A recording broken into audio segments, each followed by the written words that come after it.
श्री सच्चिदानंद सद्गुरु साईनाथ महाराज के जय। हरि ओम अश्वत्थतवा वृष्णा जगन्नाथूपयामि देवाय जनि पृथिव्याः मखाय तवामकस्य तवाशीर्ष्णे मखाय तवामकस्य तवाशीर्ष्णे धूपं समर्पयामि। चंद्रमा मनसो जातश्चक्षुः सूरज्यो अजायतु श्रोत्राद्वायुश्च प्राणश्च मुखा जगनिरजायतु। दीपं समर्पयामि धूपदीपान्तरेण महानैवेद्यं निवेदयामि।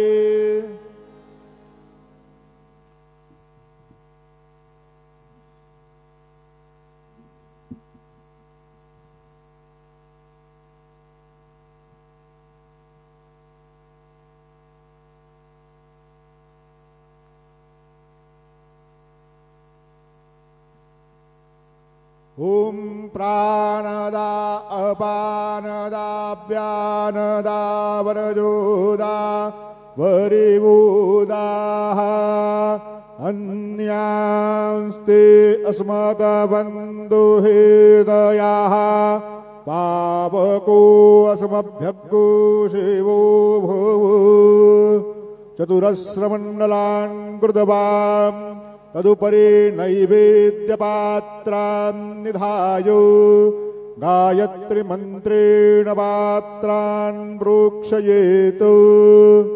धेनवाः अमृते कृतयो सत्यं दवर्तेन वर्षिञ्जामि नैवेद्यं निवेदयामि। ॐ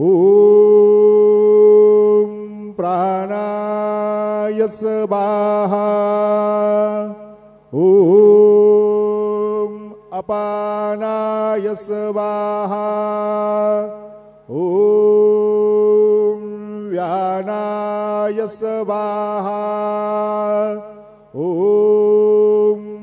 उदानाय स्वाहा ॐ समानाय स्वाहा ॐ ब्रह्मणे नमः।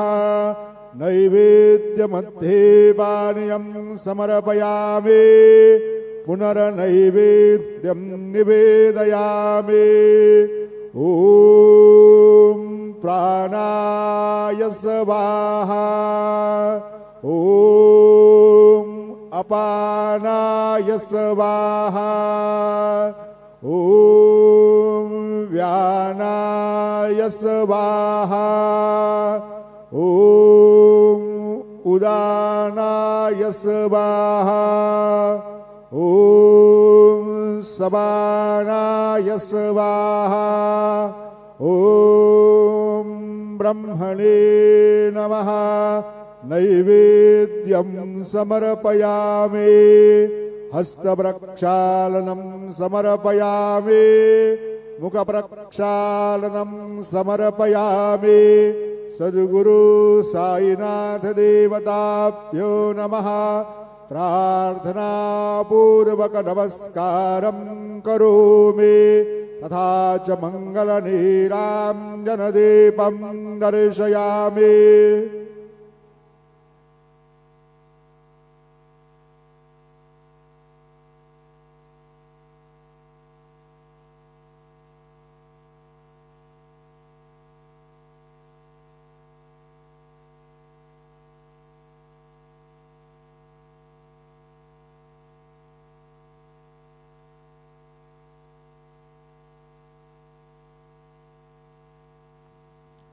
आता आरती सुरू होत आहे। सर्वांनी एका सुरात आरती म्हणावी। अब आरती शुरू हो रही है। आप सब एक सुर में आरती गाइए। श्री सच्चिदानंद सद्गुरु साईनाथ महाराज के जय। घेऊन पंचारती करू बाबांचे आरती, करू साईंचे आरती, करू बाबांचे आरती। उठा उठा हो बांधव, ओवाळू हार माधव, साईर माधव, ओवाळू हार माधव। करोनिया स्थिर मन, पाहू गंभीर हे ध्यान, साईंचे ध्यान, पाहू गंभीर हे ध्यान। कृष्णनाथा दत्त साई, जडो चित्त तुझे पायी, चित्त बाबा पायी, जडो चित्त तुझे पायी। आरती साई बाबा, सौख्य दातार जीवा, चरण रजातली, द्यावा दासा विसावा, भक्ता विसावा। आरती साई बाबा, जाळूनी आनंद, सस्वरूपी राय दंग, मुमुक्षु जनादावी, निज डोळा श्रीरंग, डोळा श्रीरंग। आरती साई बाबा, जयामनी जैसा भाव, तया तैसा अनुभव। दाविसे दया गना, ऐसे तुझे माव, तुझे माव। आरती साई बाबा, तुमचे नाम ज्ञाता, हरे संस्कृती व्यथा। अगाध तव करणी, मार्ग दाविसे अनाथा, दाविसे अनाथा। आरती साई बाबा, कलियुगी अवतार, सगुण पर ब्रह्म साकार। अवतीर्ण झाला से स्वामी दत्त दिगंबर, दत्त दिगंबर। आरती साई बाबा, 8 दिवसा गुरुवारी, भक्त करी तेवारी। प्रभु पद पाहावया, भव भय निवारी, भय निवारी। आरती साई बाबा, माझा निज द्रव्य ठेवा, तव चरणार सेवा। मागणेची आता, तुम्हा देवाधिदेवा, देवाधिदेवा। आरती साई बाबा, इच्छिता दिन चातक, निर्मल तोया निज सुख। पाजावे माधवाया, सांभाळ आपुली बाक, आपुली बाक। आरती साई बाबा, सौख्य दाता राजीवा। चरण रजातळी, द्यावा दासा विसावा, भक्ता विसावा। आरती साई बाबा, जय देव दत्तावधूता हो, साई अवधूता।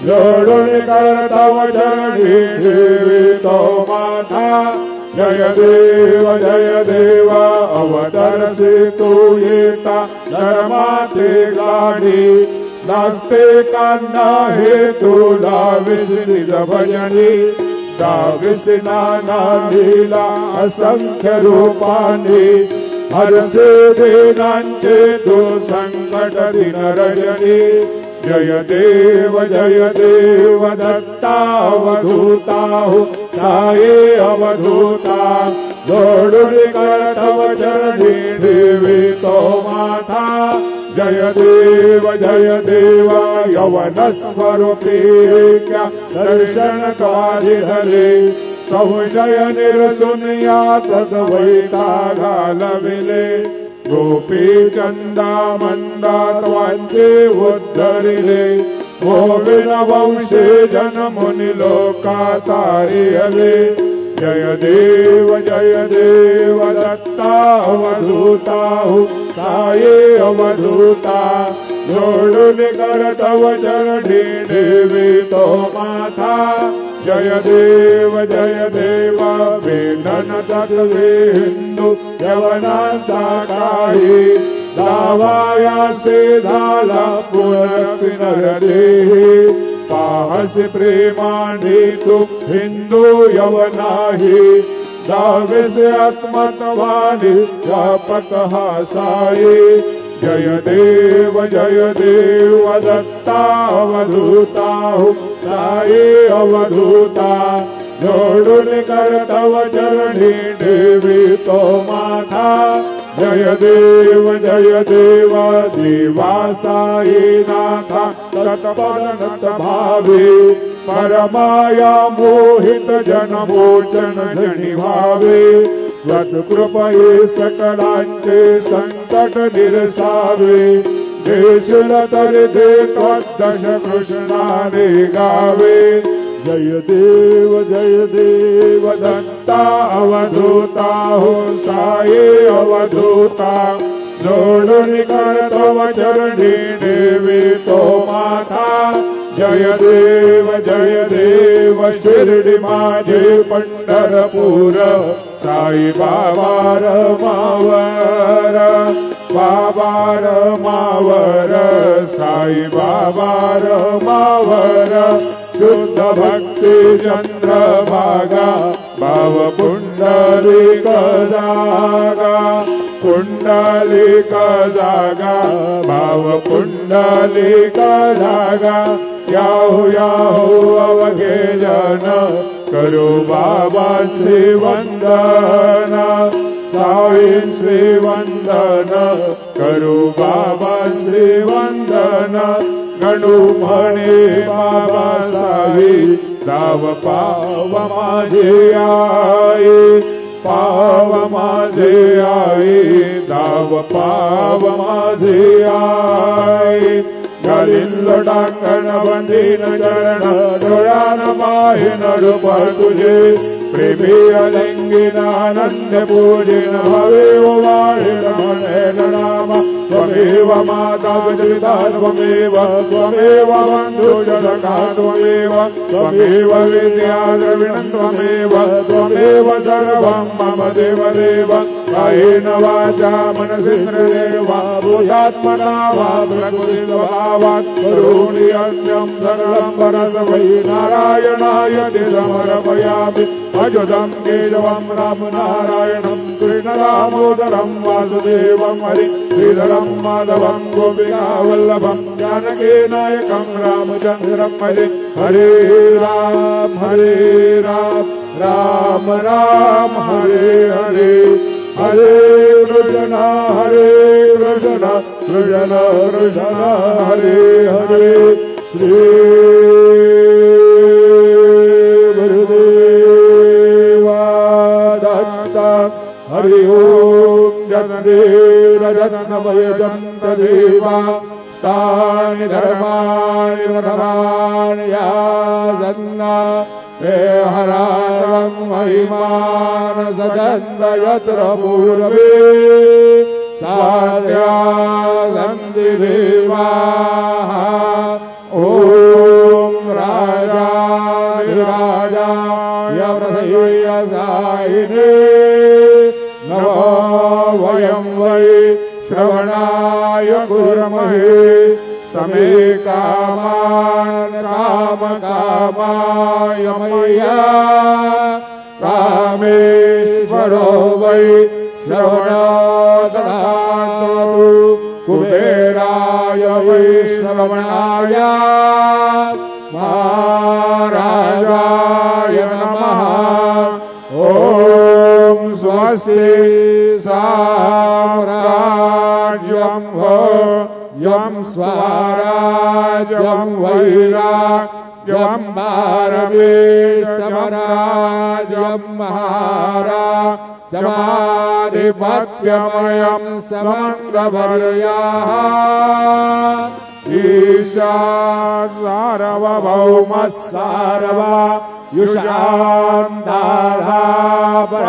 सार्वयुषान्तारापराधातु पृथिवी समुद्रपर्यन्ताय ईकराळिजलपेयजलोक विगीत मरुतपरवेष्टारो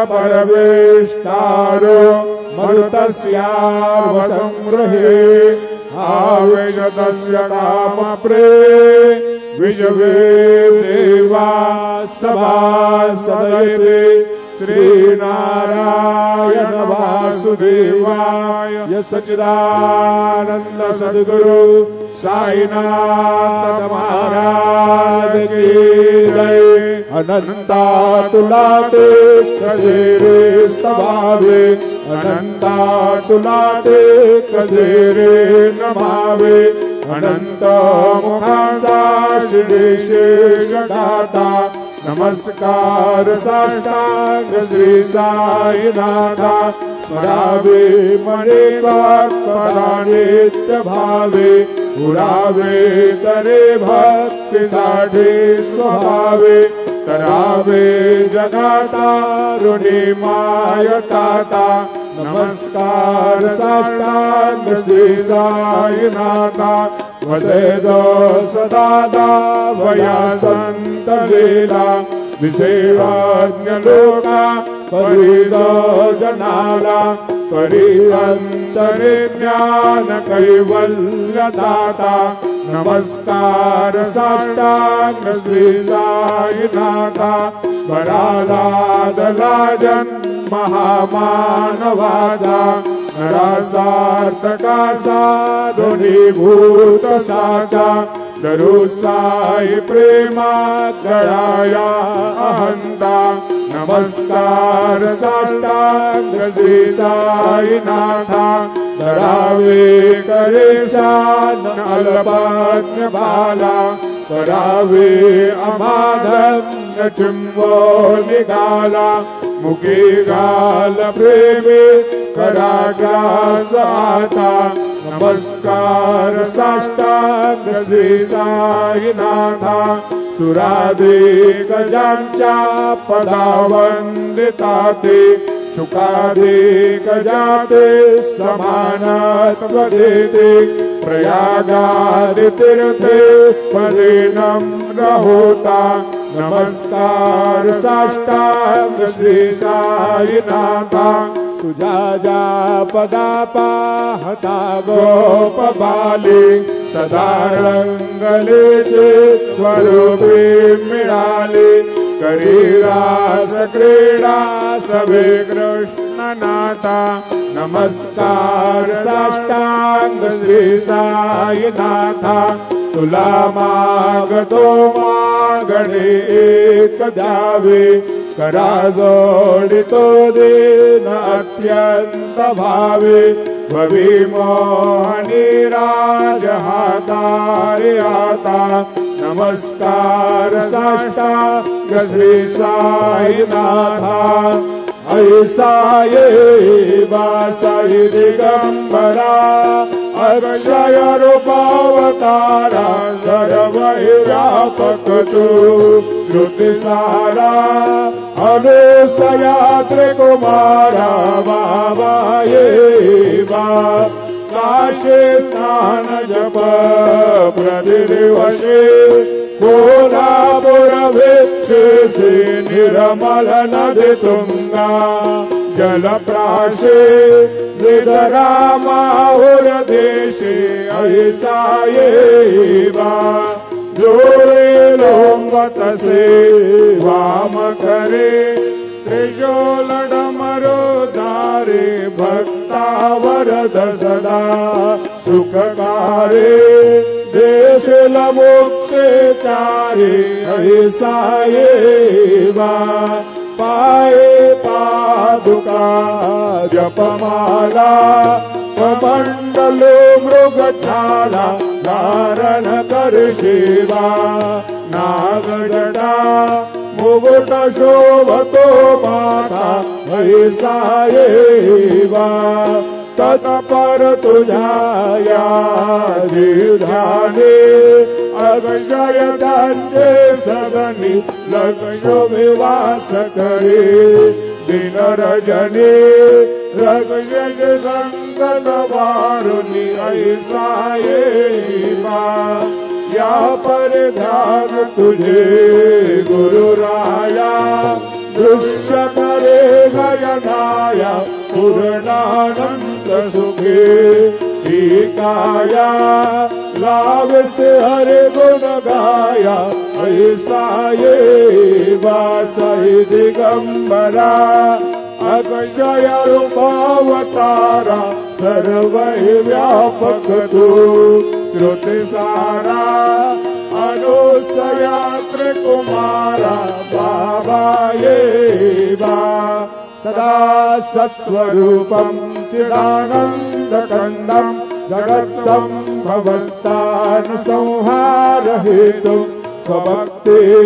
स्वभक्तेक्षयामानुषं दर्शयन्तं नमामीश्वरं सद्गुरुं सायिनाथं भवद्वान् सविदवहु समर्थण्डमिड्यं मनोवागतीतं मुनिर्ध्यानगम्यं जगद्व्यापकं निर्मलं निर्गुणत्वं नमामीश्वरं सद्गुरुं सायिनाथं भवाम्बोधिमगनार्दितानां जनानां स्वपादाश्रितानां स्वभक्ते प्रियाणां समुद्धारणार्थं खलु सम्भवन्त्वं नमामीश्वरं सद्गुरुं सायिनाथं सदा निम्बवृक्षस्य मूलाधिवासात् सुधास्त्राविणं तीर्थमप्यप्रियन्तं तरुकल्पवृक्षाधिकं साधयन्तं नमामीश्वरं सद्गुरुं सायिनाथं सदा कल्पवृक्षस्य तस्याभिमूले भवद्भावबुद्ध्या सपर्यादि सेवां नृणां कुर्वतां भुक्तिमुक्ते प्रदन्तं नमामीश्वरं सद्गुरु सायिनाथम्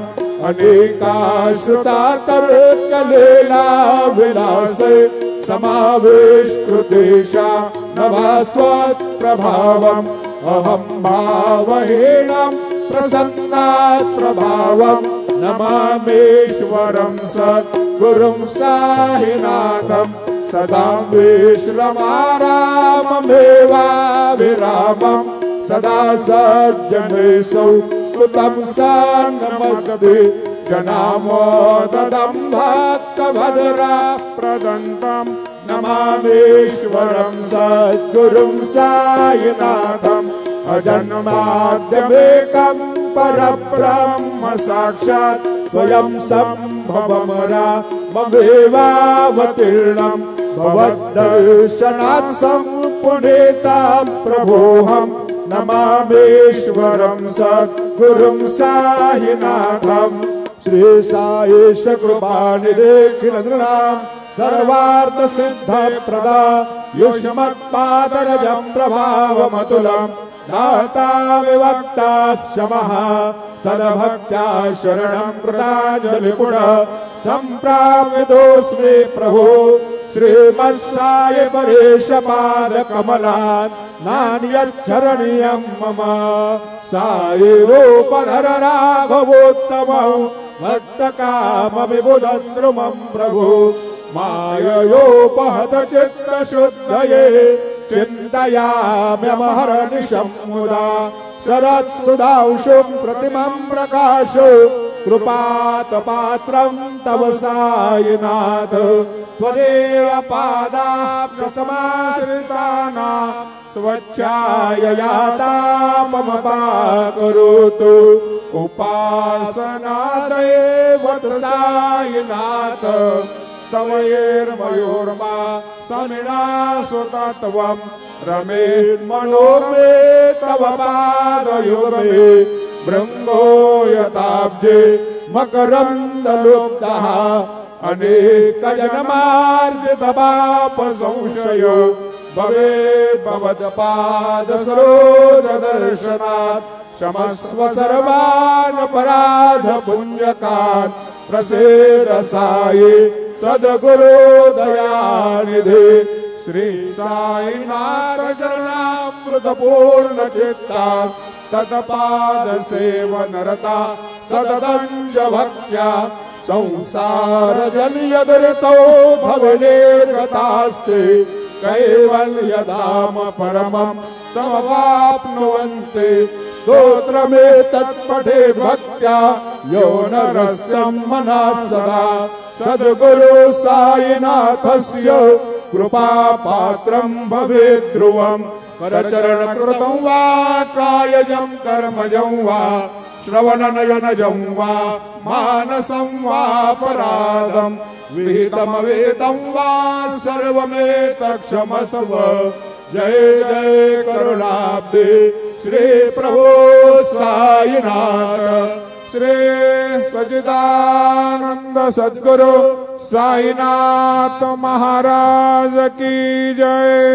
राजा